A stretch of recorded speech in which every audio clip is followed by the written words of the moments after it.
Radyo Natin Network ng Manila Broadcasting Company. Sa Pilipinas, iisa lang ang radyo.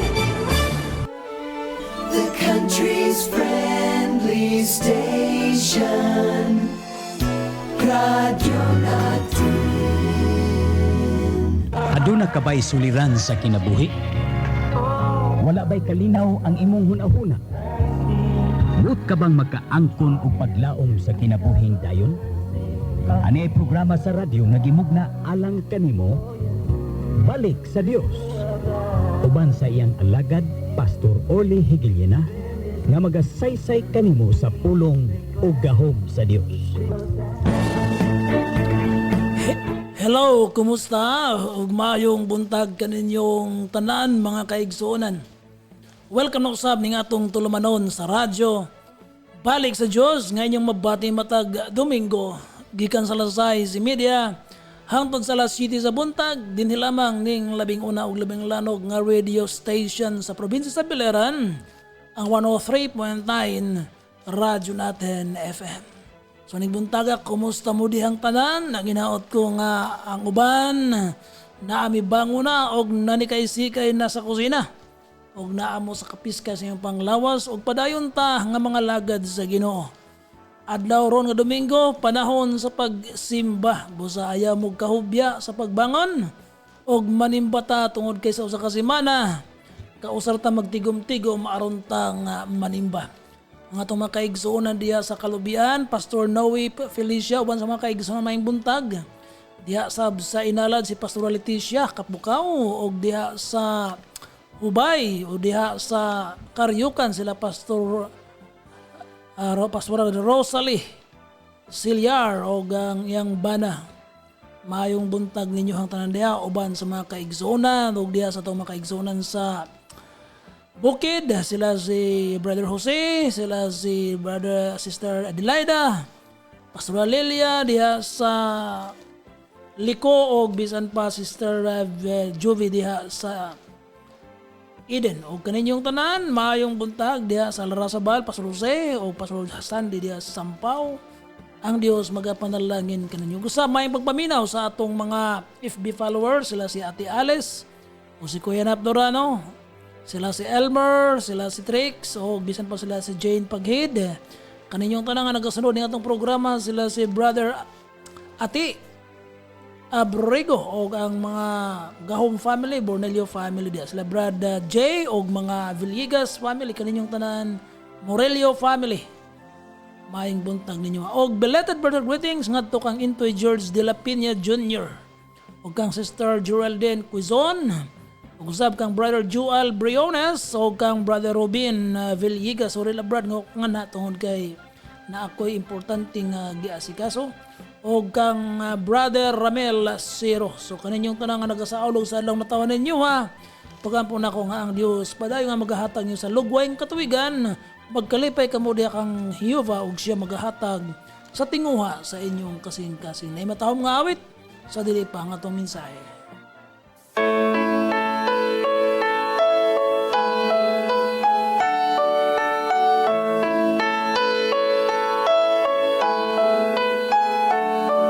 What kind of man would wash men's feet, get pushed around, then turn the other cheek?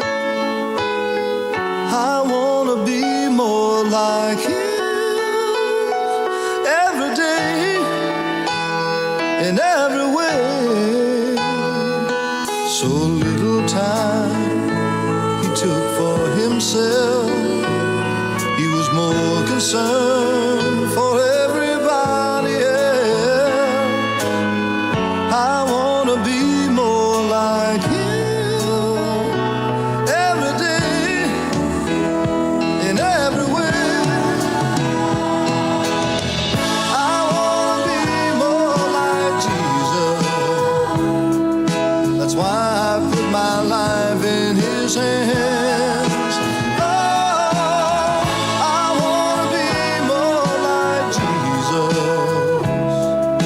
And with his help, I know that I can. As tears of pain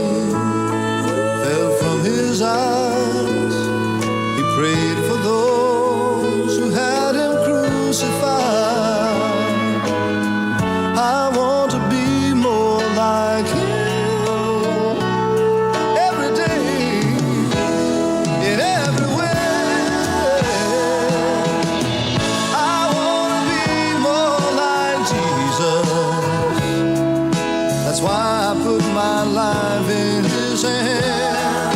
Oh, I wanna be more like Jesus, and with His help, I know that I can.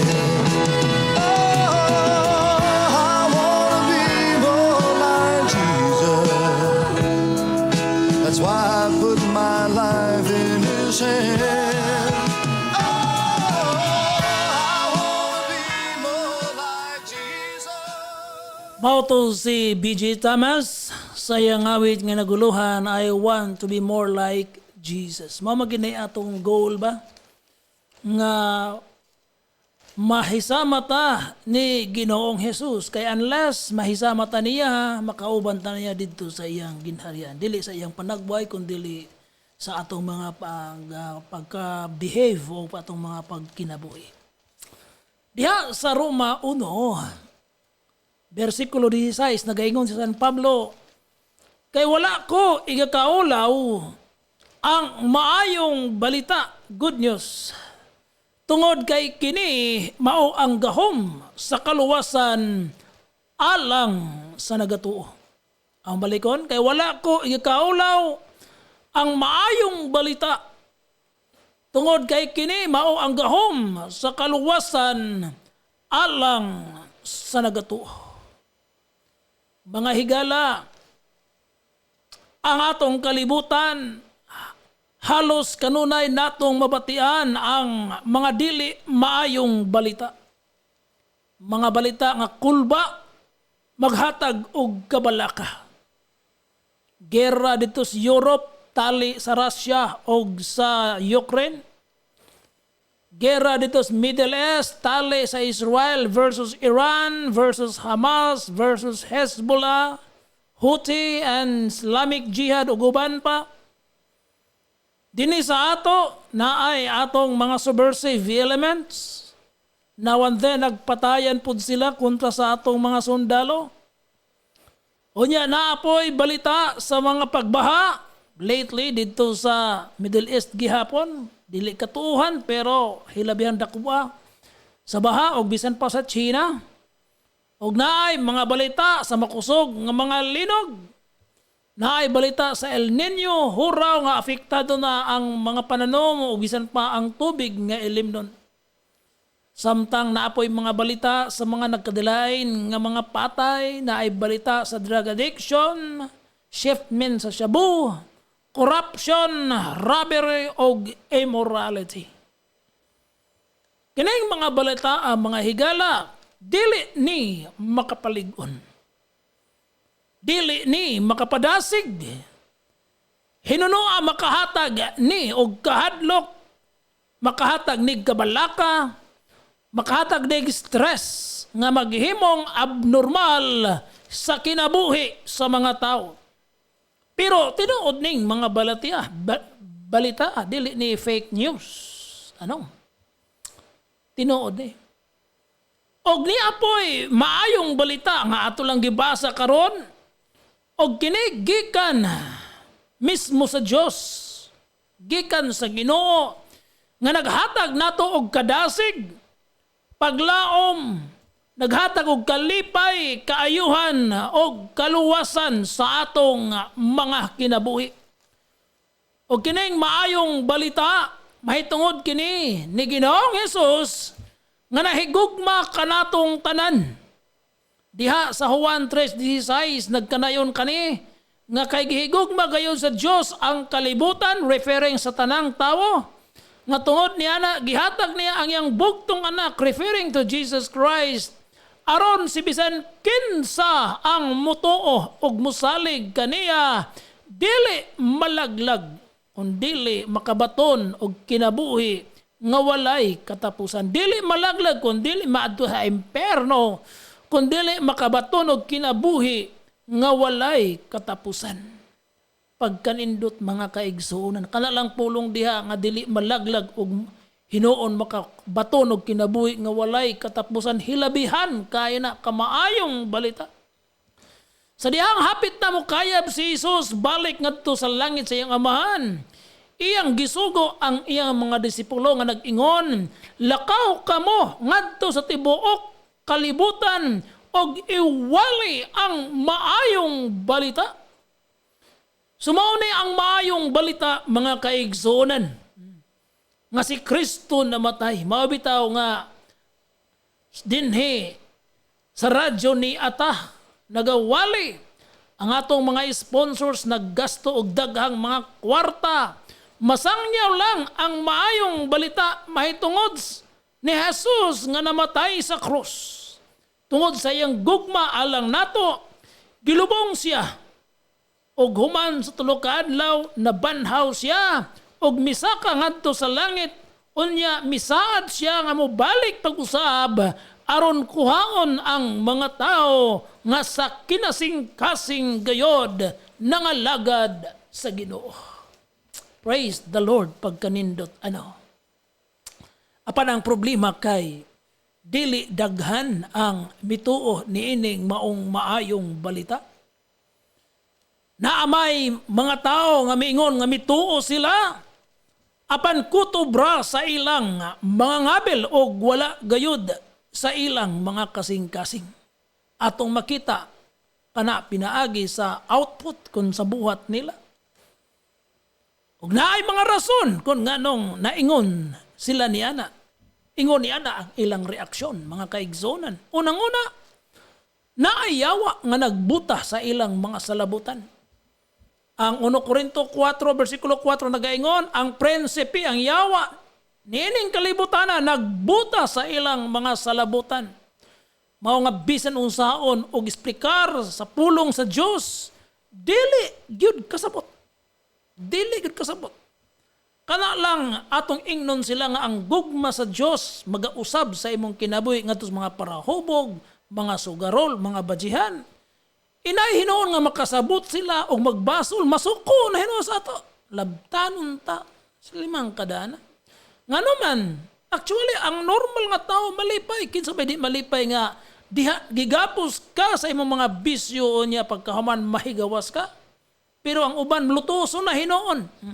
Mao na hinoy umayon ang nabag-o nga nangalagad sa Ginoo, sila hinuon parayaw na hinuon. So mao na gibutaan sila sa yawa niining kalibutan.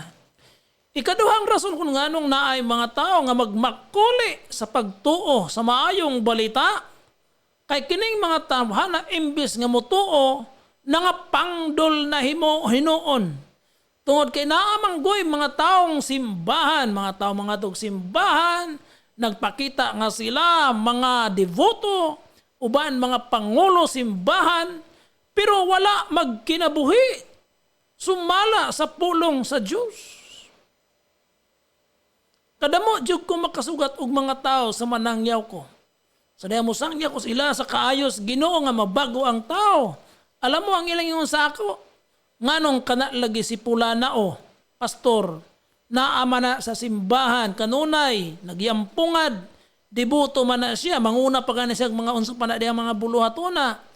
Pero nganong ang batasan lainon man, maot man, bintahusa, libakira, hakog, mata pobre, ang uban sugarol kuno, ang uban bajihan, pastilan, unsa pa na diya.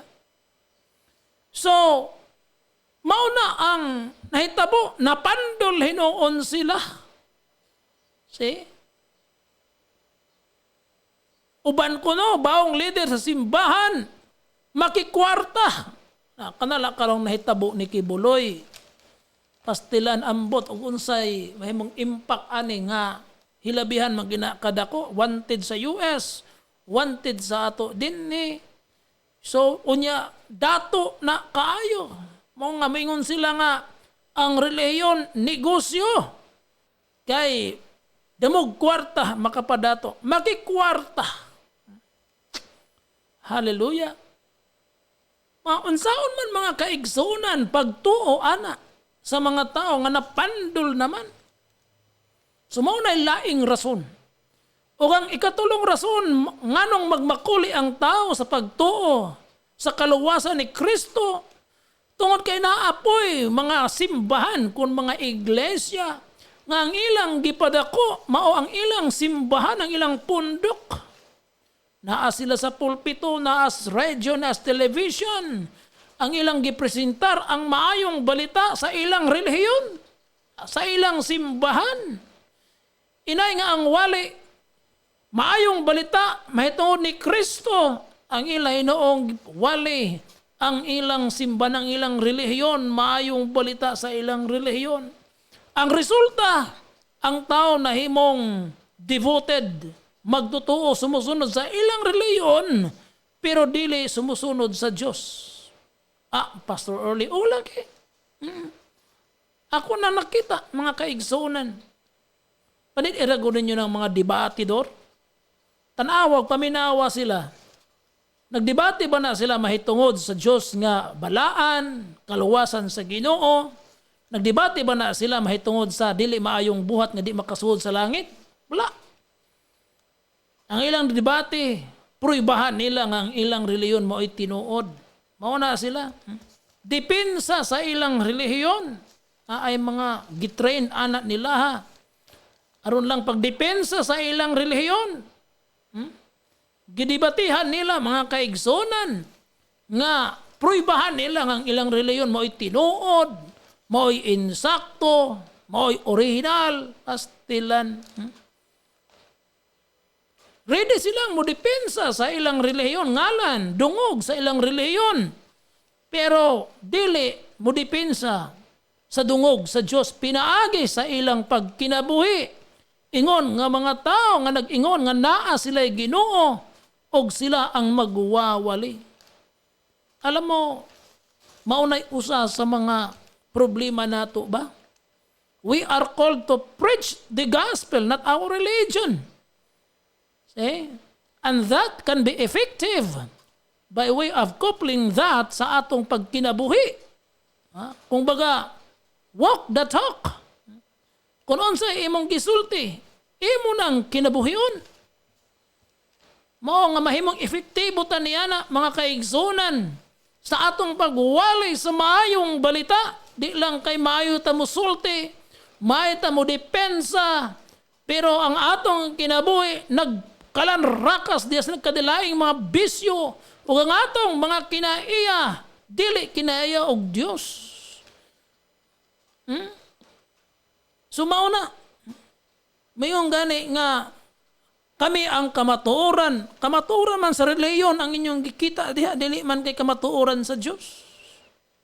Unya mahimong garbuso ang tao. Dili sa Ginoo. Garbuso ka bang born again ka?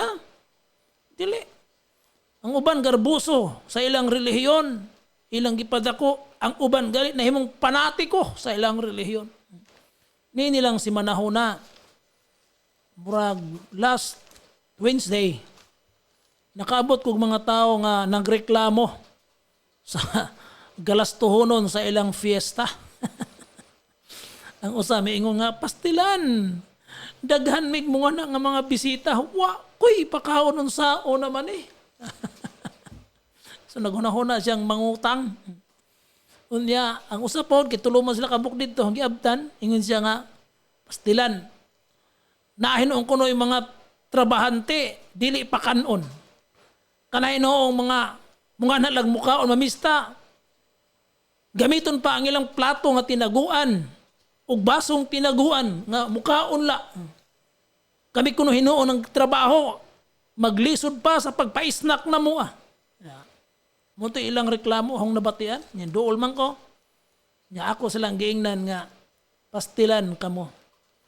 Kanang klaseng fiesta, wala na kahimot is Ginoo. Kay matud pa sa Amos 5:21, gikasilagan ko ang inyong fiesta. Kay nga naman, panahon sa fiesta kasi, imbis na magsimba na, agpatuyang sa kaon, inom, sayaw, hubog-hubog, sugal. Mauna nga giingnan sa Diyos, gikasilagan ko ang inyong fiesta. Kabalawan mo kung sa'y tubag aning tao sa ako? Naingan siya, oy pastor, dili na mao ang imuha. Kay kining fiesta, kaniadto pa sa mga karaan. Lalimbang kadiana. Ako hinoon nga nag-quote sa pulong sa Diyos nga mao'y insakto, ako mao'y sayop. Siya hinoon nga nagkautang-utang na usahay sa pagpainom, sa pagpakaon sa mga tao, unya agyang kanang pagbati dili na maunahin oy husto. Higala ingnon ta ka.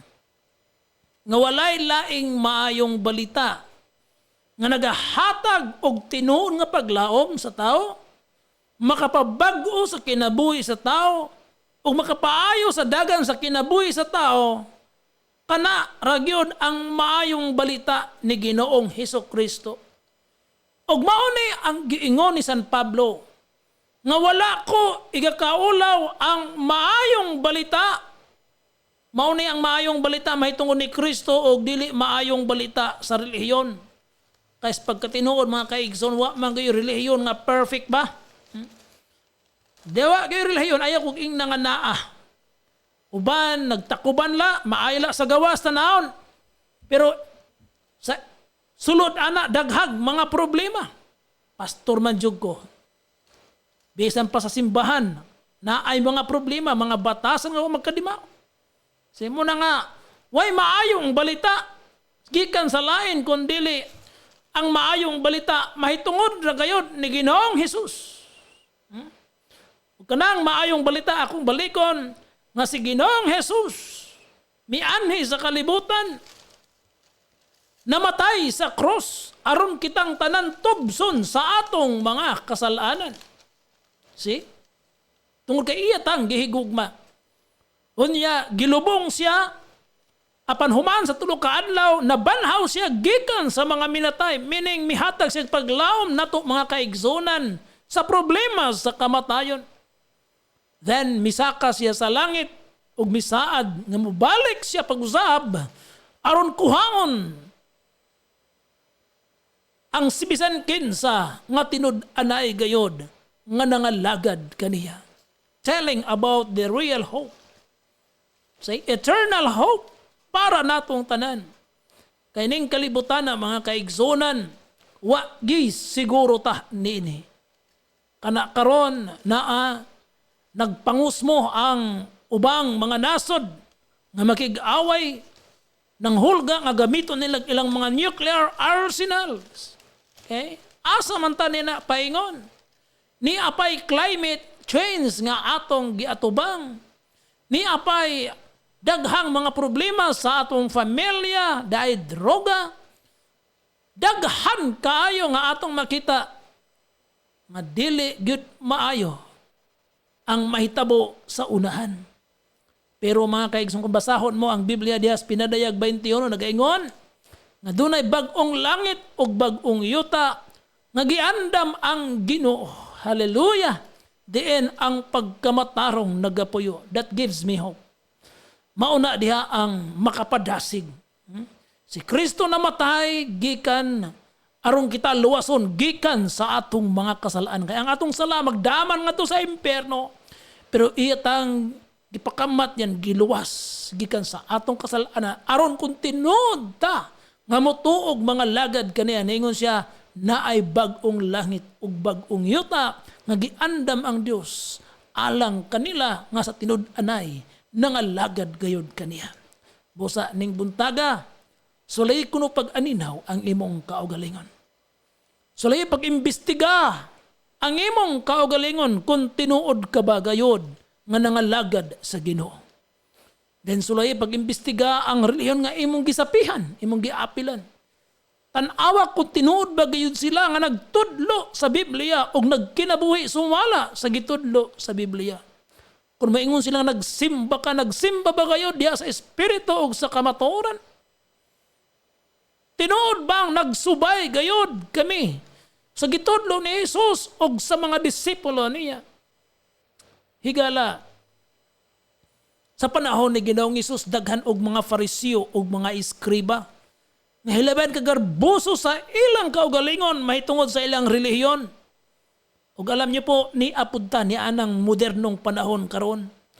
Doon na tayo mga modernong Fariseo ug modernong Saduseo. Nga bilib sila kaayo sa ilang kaugalingon nga kahibalo. Bilib sila kayo sa ilang simbahan o mga doktrina. Pero kung tanaon sila, gawas just nun la, pero ang kinabuhi sa real life, layo kaayo sa Ginoo. Ingnon ta ka nga pwede man nga naa kay relihiyon pero wa kay relasyon sa Dios. Akong balikon ha. Pwedeng naa kay relihiyon pero wala kay tinuod nga relasyon sa Dios. Sa punto nga pangutanon ko ikaw, kung mamatay ka karon, umubiya taning kalibutan na karon, siguro ka ba nga naa ka sa mga kamot sa Ginoo? Ikaw rin nahibaw niya na. Pero ako maingon nimo ha, aron masiguro mo ang imong kaugalingon, tumuo ka ni Ginoong Hesus ug maluwas ka. Ihatag imong kinabuhi diha sa Ginoo. Alagaras siya sa kinasingkasing kayod ug sa pagbuhat mo sa ingon, masinatian mo mismo diha sa imong kaugalingon nga ang Dios buhi ug nagapanglihok siya sa imong kinabuhi. Maghamputan. Ginoo ning taknaa sa kabuntagon. Salamat sa imong gugma kanamo. Lord, sahay Ginoo, mapakyas mi sa pagtanaw, mapakyas mi sa pagpamalandong sa tinuod gyud nga dagan sa kinabuhi. Nabutaan mi sa among garbo, nabutaan mi sa among relihiyon, nabutaan mi Ginoo sa among mga filosofiya nga wala gani Ginoo mabasi diha sa Biblia. Busa Lord ning buntaga pasaylo ami. Ganiya na Lord among giablihan ang among mga kasing-kasing. God, sumulod ka, magahari ka ug himua bag-uha ang among mga kinabuhi Lord nga sa mapainubsanon mutuo ug musunod gayud kanimo. Nagaampo ko Ginoo sa akong isig ka magbubuhat mga pastor, mga pari, mga ministro. Nga Ginoo kami mahimong example sa pagkinabuhi sa among pagwali amo Ginoo ikinabuhi ogad o magtudlo mi sumala sa balaan nga kasulatan. God, ning takna ko nagaampo sa among mga sponsors, sa mga political leaders, ikaw Ginoo magatabang magaluwas kanila bisan pa nimong station sa tanang mga tigpaminaw. Dalaygon ka sa walay katapusan. Ayuha sila sa nagbalatian Lord. God, in Jesus name, ikapang ilang lawas gikan sa ilang alimpulong at palapa sa ilang tiilog ihatag ang kompletong kaayuhan in Jesus name. Dalaygon ka sa walay katapusan, pagampo na ko ni sa ngalan ni Jesus. Amen. Wala na ko'y panahon mga kaigsonan ug padayon kong ga-invite ninyo ha sa pag-join sa among Sunday service ning adlaw diha sa balik sa Diyos Church at banglang sa Evacuation Center tunga-tunga sa Agpangi ug Talustusan. Hangtod sa higayon sa mga oras sa gistasyon kini si Brother Orly mingon ninyo ha. Gihigong matang tanan sa Dios busa ato siyang alagaron sa kinasingkasing gayon. God bless. Life is not at all that bad, my friend. If you believe in yourself, if you believe there's someone who walks through life with you, you'll never be alone. Just learn to reach out and open your heart. Lift up your hands to God, and He'll show you the way. And He said, cast your burdens upon me, those who are heavily laden. Come to me, all of you who are tired of carrying heavy loads. For the yoke I will give you is easy, and my burden is light. Come to me, and I will give you